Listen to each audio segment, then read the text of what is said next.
arts for the school district. So before the meeting agenda begins, we have Ms. Jessica Castaneda and saxophone players from Guggenheim Elementary School.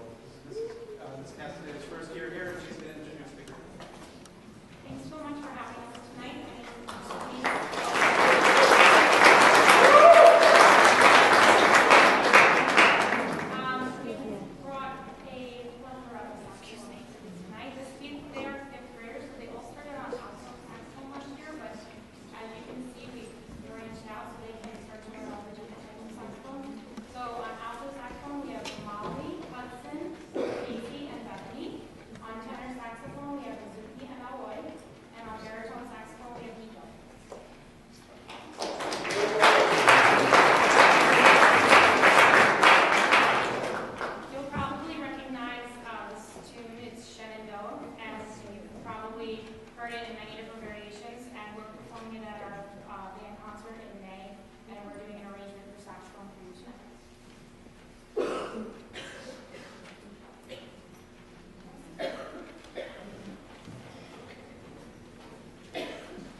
Thank you so much to our musicians, our young musicians, and our music department, and our director of arts. That was, it's on, people. There's only so much I could do. I just want to thank you, and this is a terrific addition to our board meetings that was begun a few years ago. We have presentations about things from all over the district, and it's great to see some of these performances firsthand, so thank you. I'm going to make a motion for the adoption of the agenda, March 27, 2018. Do I have a second? Ms. Spaes, all in favor? 7-0, thank you. We are now going to open the floor for community comments. Once again, I'd like to remind everyone we have a 3-minute limit. We will be timed on that by Mrs. Callahan, and we ask that you identify yourself for the record. I see that the young men from the lacrosse program are here again this evening, and once again, it's really nice to see you here and see your faces. I understand you had a victory today, so congratulations.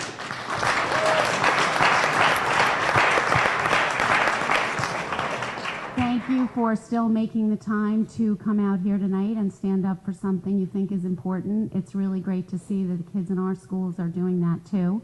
We hope to have some positive news, some positive outcome on the issue going on with your lacrosse team and your coach tomorrow, but we cannot finalize that until a meeting tomorrow morning, and we will get word out to you as soon as possible.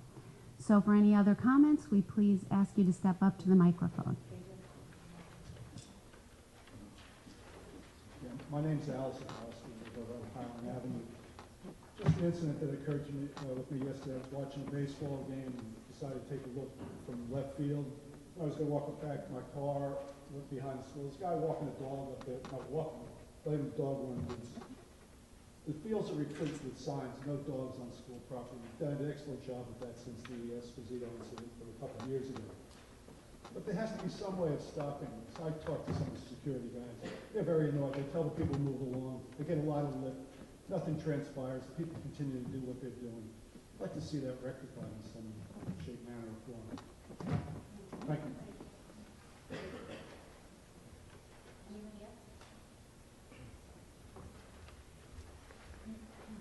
Hi, my name is AJ Galassi. I'm a junior captain of the lacrosse team.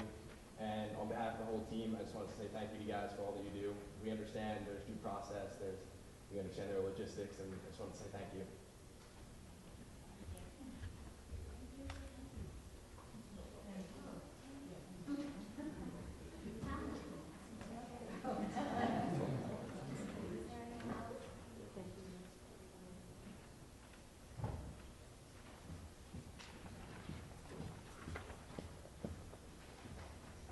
Can you hear me? Okay. I'm Maria Sokoloff. I'm a parent, and I just want to speak briefly about access to the BOE Arts program. We moved here from Maryland last year when my daughter Camille was a sophomore, and now she's a junior, and she plans to pursue a career in classical voice and opera. We specifically chose to move to Port Washington because of its academically challenging high school, which also had a good music and musical theater programs, and also because it was in Nassau County, which housed the BOE Long Island High School for the Arts. Before we moved here, we visited that school and were impressed by the facilities and the opportunities they offered, including a community of like-minded students where Camille likely would thrive. Knowing this resource was potentially available to my 15-year-old helped make our move to New York more palatable to her. When we arrived at Schreiber, the administration told us that Camille could not go there, even though they had sent students in the past. But they reassured us that our needs would be met at Port Washington. Her sophomore year, she took mixed choir, music theory, and songwriting, and this year she's taking the same mixed choir course and AP Music Theory. She's taking the same course because there weren't other options. To date, she's been very satisfied with the classes at Schreiber and thinks that Mr. Stusio and Mr. Helfner in particular have been truly amazing teachers. However, next year she'll have to take the same choir course for the 3rd year in a row and has run out of music theory classes and other classes that are in line with her vocational pursuits compared to courses at the Long Island School of the Arts, such as classical voice ensemble, ear training, performance audition, musical theater, and master classes. As the cover letter of the Schreiber High School Programming Planning Guide suggests, quote, take every advantage of the opportunities and you will be headed for a lifetime of success. I'm here to support my daughter to do just that and want to know why she can't attend the BOE school. She's also at Schreiber got into the a cappella group and performed in the musicals Crazy for You and The Little Mermaid. Outside of school, she takes voice lessons and dance lessons and has been in other audition-based performing arts programs. But the coursework at Long Island School for the Arts would provide her a unique educational opportunity to help her hone her craft and prepare her for her future and a lifetime of success. I've spoken to the Schreiber Guidance Department, the principal, and the district's music director, and while they've been very, very helpful in presenting me with opportunities available through Schreiber, they said due to budget considerations they could not send Camille to the BOE Arts School. I appreciate that allocating the school budget is an enormously challenging endeavor. However, I don't understand why some students are able to attend BOCES programs while others are not, such as my daughter and other students gifted and talented in the performing arts.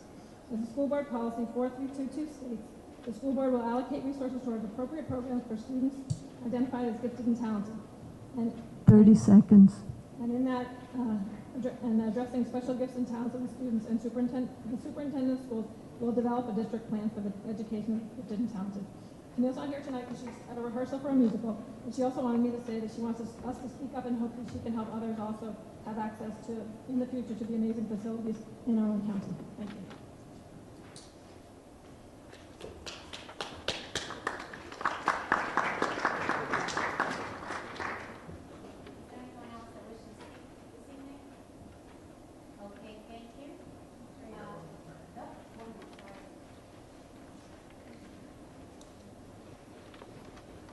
I wanted to make sure there were no more lacrosse people. Tessa Jordan. I just wanted to thank the board for their participation and their response and their handling of the so-called walkout last week. I think that what was done here was very appropriate. I know that it was planned by the high school administration and students, but it certainly could not have taken place without the support of the board. And it makes me proud to be in a community that respects people's feelings in that way and makes it possible for both adults and kids to express their opinions in clear and unthreatened ways. Thank you. So thank you very much.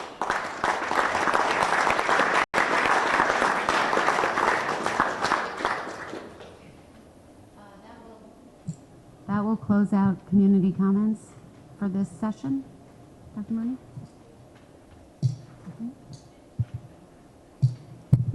I just wanted to, oh no, not going, sorry.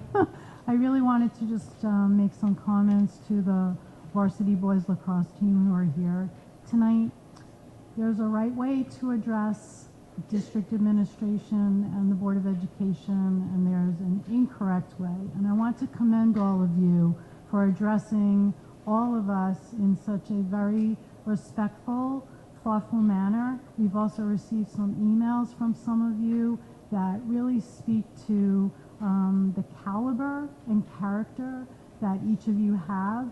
So you're showing us your sportsmanship off the field as well as on the field. So that approach has made a great deal of difference to us, and I want you to know that we've given all of this a lot of thought and deliberation, but that your considerations in all of this were a very important factor. So I just want to make sure that you know that. Thank you very much. Thank you.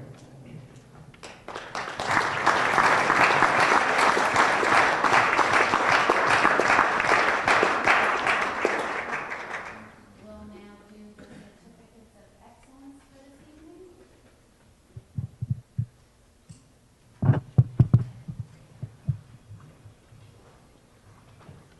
The Board of Education would like to recognize the following Paul D. Schreiber High School students who are being honored as award winners in the LISIF and JV LISIF. Now, LISIF stands for Long Island Science and Engineering Fair. This is a competition for the most advanced high school projects. The participants in the fair have a chance to present to professionals in their subject areas from local universities, scientific institutions, and professionals in the field.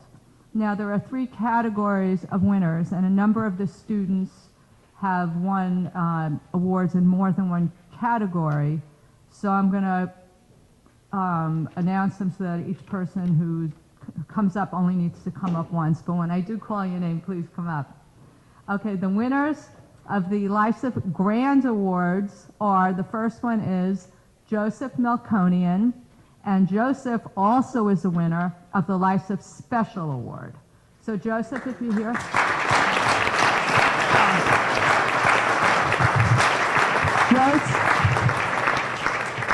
Joseph is not able to be here tonight. Accepting on his behalf is Karen Sloan. Okay, next we have a winner of the Lysif Grand Award, and that is Zachary Gruber. Zach, are you here?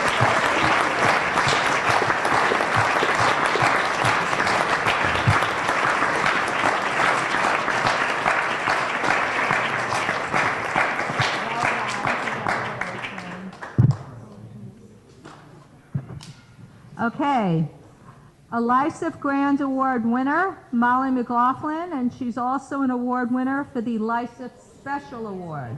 So Molly, if you're here.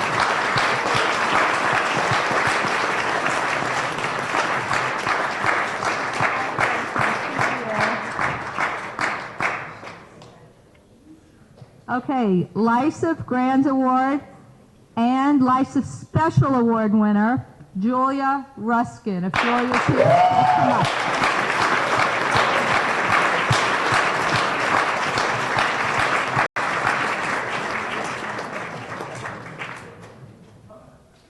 Congratulations.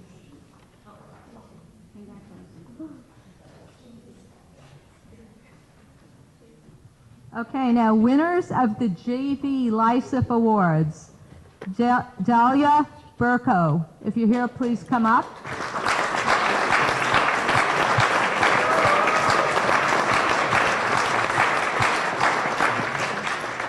Leah Taylor. If you're here, please come up.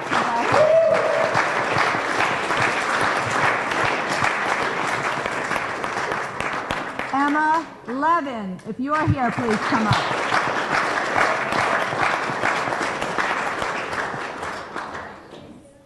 Okay, Emma's not here. Jaya Sani, please come up.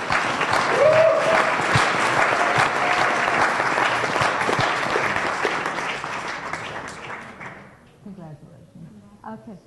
And finally, Brittany Polvikov. If you're here, please come up.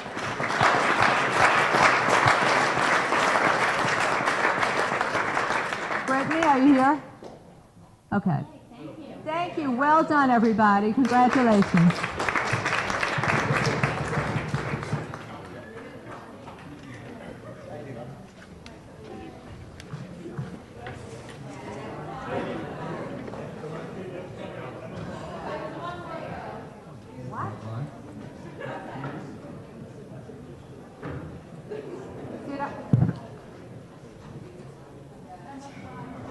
I'm apologizing in advance. I'm looking for the...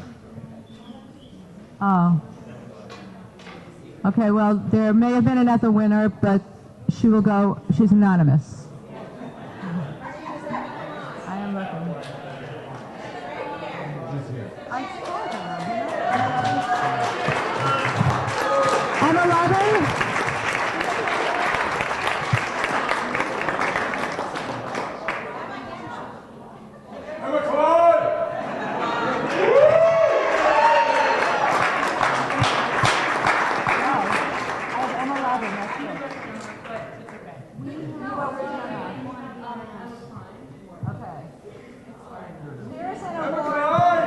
Klein. Well done.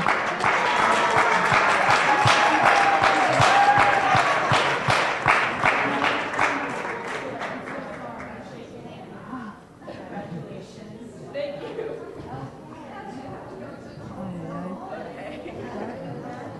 Thank you. I'm going to pull the lines down. That's pretty nice.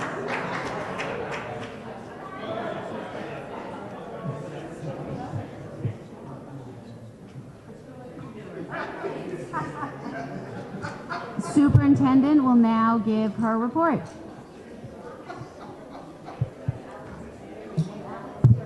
Yeah, he's. There is more of a meeting. I know. I guess it was something we said. I don't know. No, we know the students need to get some sleep. All right. So for those of you who are staying, thank you very much. We do appreciate it. I have a very brief report. I just want to reiterate regarding snow days that unfortunately last week we required a snow day, and that a letter has gone out to staff and parents that we do need a makeup day. However, that makeup day will be Monday, June 25th, and that will be a professional development day for staff. So we are not taking any days away from the upcoming spring break. I also want to take a moment to commend our Schreiber and Weber students for how they conducted themselves on March 14th for the remembrance that we had for the victims of the Parkland tragedy. The memorial took place in the circle at Schreiber, and it lasted for 17 minutes. I also like to thank Dr. Pernick, Mr. Shields, and their staff for all their hard work and their work with the students. Many of the students brought this forward to us. And finally, I would like to thank our district security and the Port Washington Police Department, who kept everyone safe. We closed off Campus Drive, and it was a very touching, moving event. So thank you, everyone.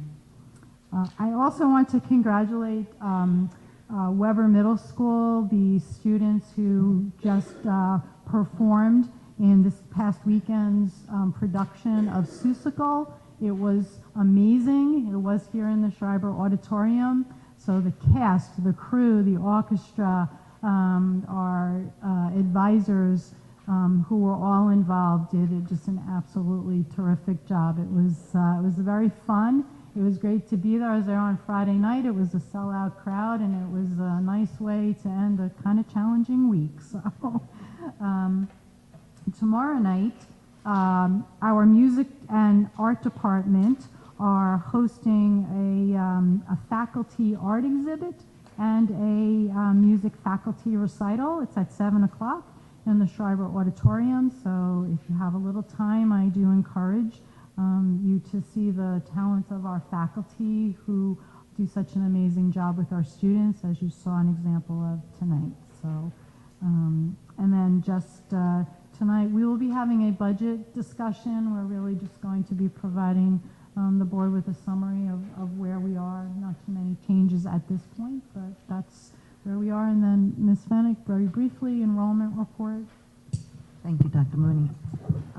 As of March 22nd, 2018, we have 5,560 students, 11 more students today than we did at the same time last year. And with our kindergarten enrollment, it's moving very slowly.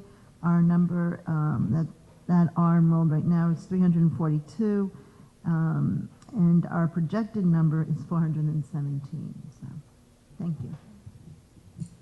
Is this indicative of the way enrollment has gone for kindergarten in the past, or it's slower than usual, correct? Slower than usual, much slower. Is it any particular schools or across the board? It's across the board, except for Guggenheim. It's always Guggenheim. Okay, thank you. I'll make a motion for the approval of minutes, March 13th, 2018. There's a second. All in favor? 7-0. Thank you. And we will now go to our discussion item, budget. Mrs. Conley, Dr. Mooney.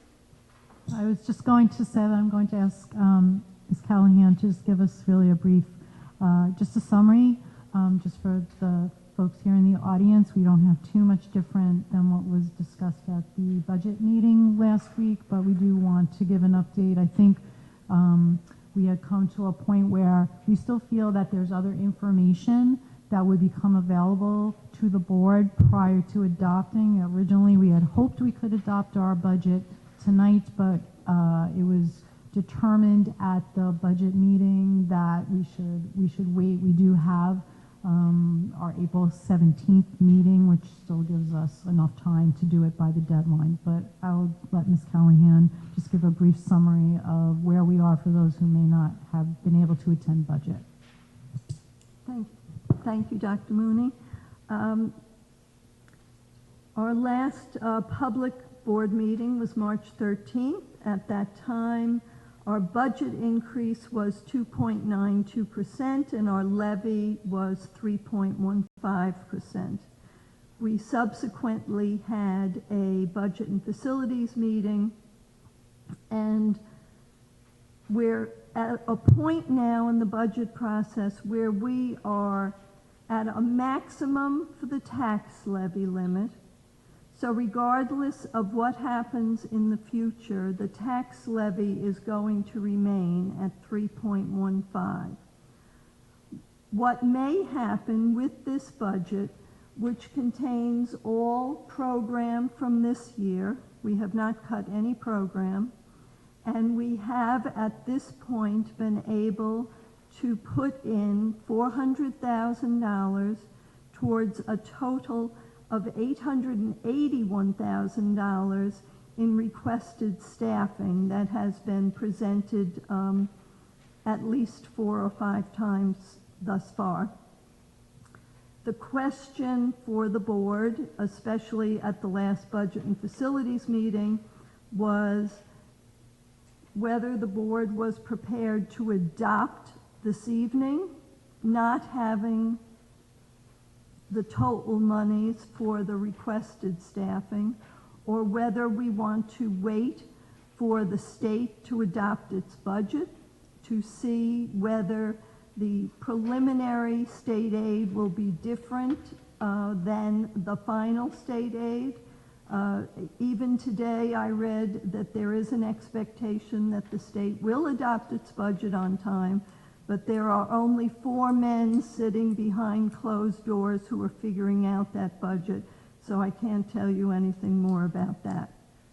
The other revenue item that could impact our budget that we have talked about in some of our other meetings is related to pilots, which is revenue that comes to the school district not in the form of taxes, but through the Industrial Development Agency, where companies are given tax breaks over a long period of time. We have been trying diligently to get factual information from them regarding our pilots. We have been unsuccessful thus far, and we did write a letter last week to the director of the Industrial Development Agency indicating that we've tried at different levels to get that information without any luck. We are currently using our 17-18 pilot numbers. Hopefully that number does not go down. If it goes up, then the board has the decision of making a determination. Number one, do we want to add any more money for the balance of the staffing? Number two, will that money come from additional fund balance? Or if we do have the benefit of aid from the state, will we not have to use quite as much district fund balance? But for the purpose of the taxpayers, the tax levy limit is 3.15% and will remain on that side at 3.15%.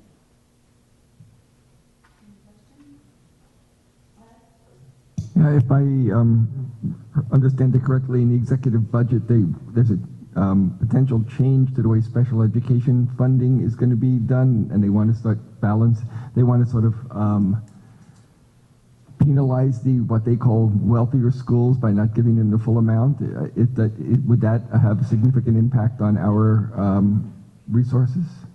It's my understanding that if that is put into the 18-19 budget, it will impact 19-20 aid. So yes, it would definitely. The proposal, as I understand it, is to limit the amount of increase that you would be entitled to for special education, for transportation, and one other type of aid.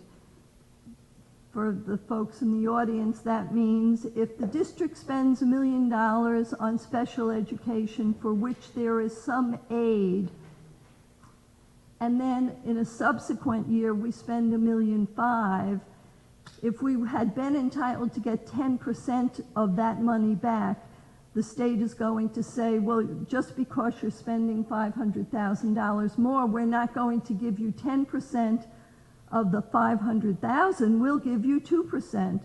And so just like we're being limited on the amount of money that can be collected from the taxpayer because of the tax levy limit, now the state is trying to put pressure on schools as to the amount of aid we can have, which is really going to keep compressing our revenue resources.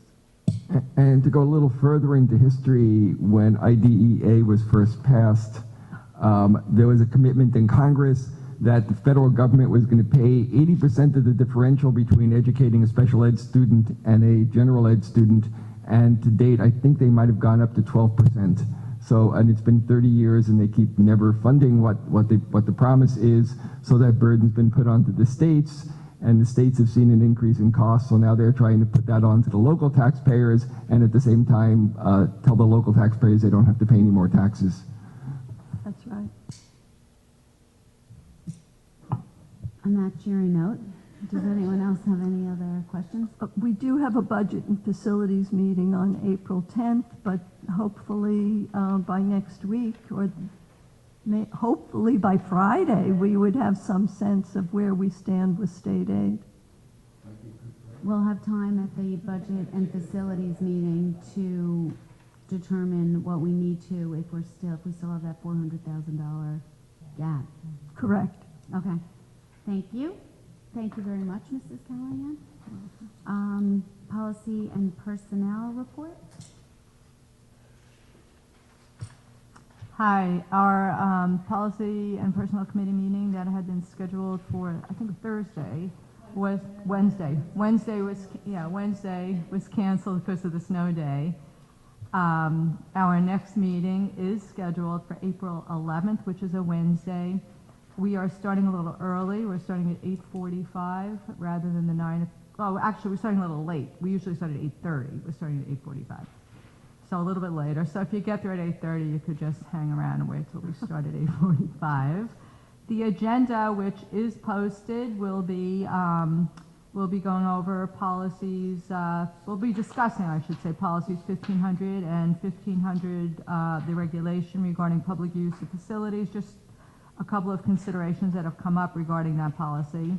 We'll also be discussing the Facebook page that is part of an ongoing discussion and deciding how we want that to look in the first instance. And we'll also be going over 2 policies that we review annually. We're required to review them. One is our investment policy, and the other is the purchasing policy. Everybody's invited to come, and the meeting again is on the 11th, 8:45 in the morning at the Daily Annex. Thank you.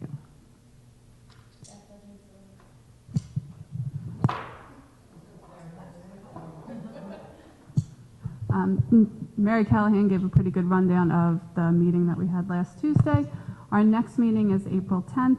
The hope at that point would be to adopt, to have a recommended budget coming out of committee for the entire board to vote on at the April 17th board meeting. So anybody who wants to hear the details of the full budget and the decisions that are made regarding the staffing and other things, hope to see you on April 10th. Curriculum, we met on Friday, and we had a discussion of the multiple pathways to graduation with Dr. Westerfeld and Mr. Hardy and Dr. Pernick. And they explained the different options that different students have to be able to graduate with a Regents and Advanced Regents diplomas and everything else to accommodate their special needs. And our next meeting is on April 27th. Do we? Yes, we're going to start our on science. It's going to be K-12 science program. Thank you. Now go to the action items A1 through D8. Do I have a second?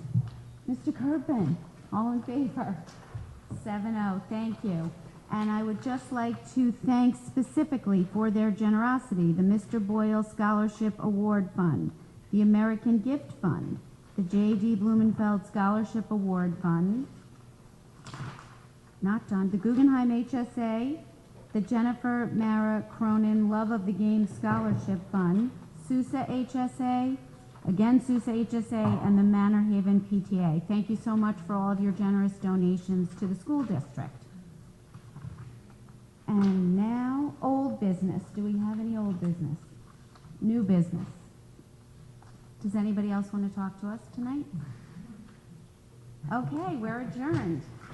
I want to note it's 8:35. And it's budget season. A new record.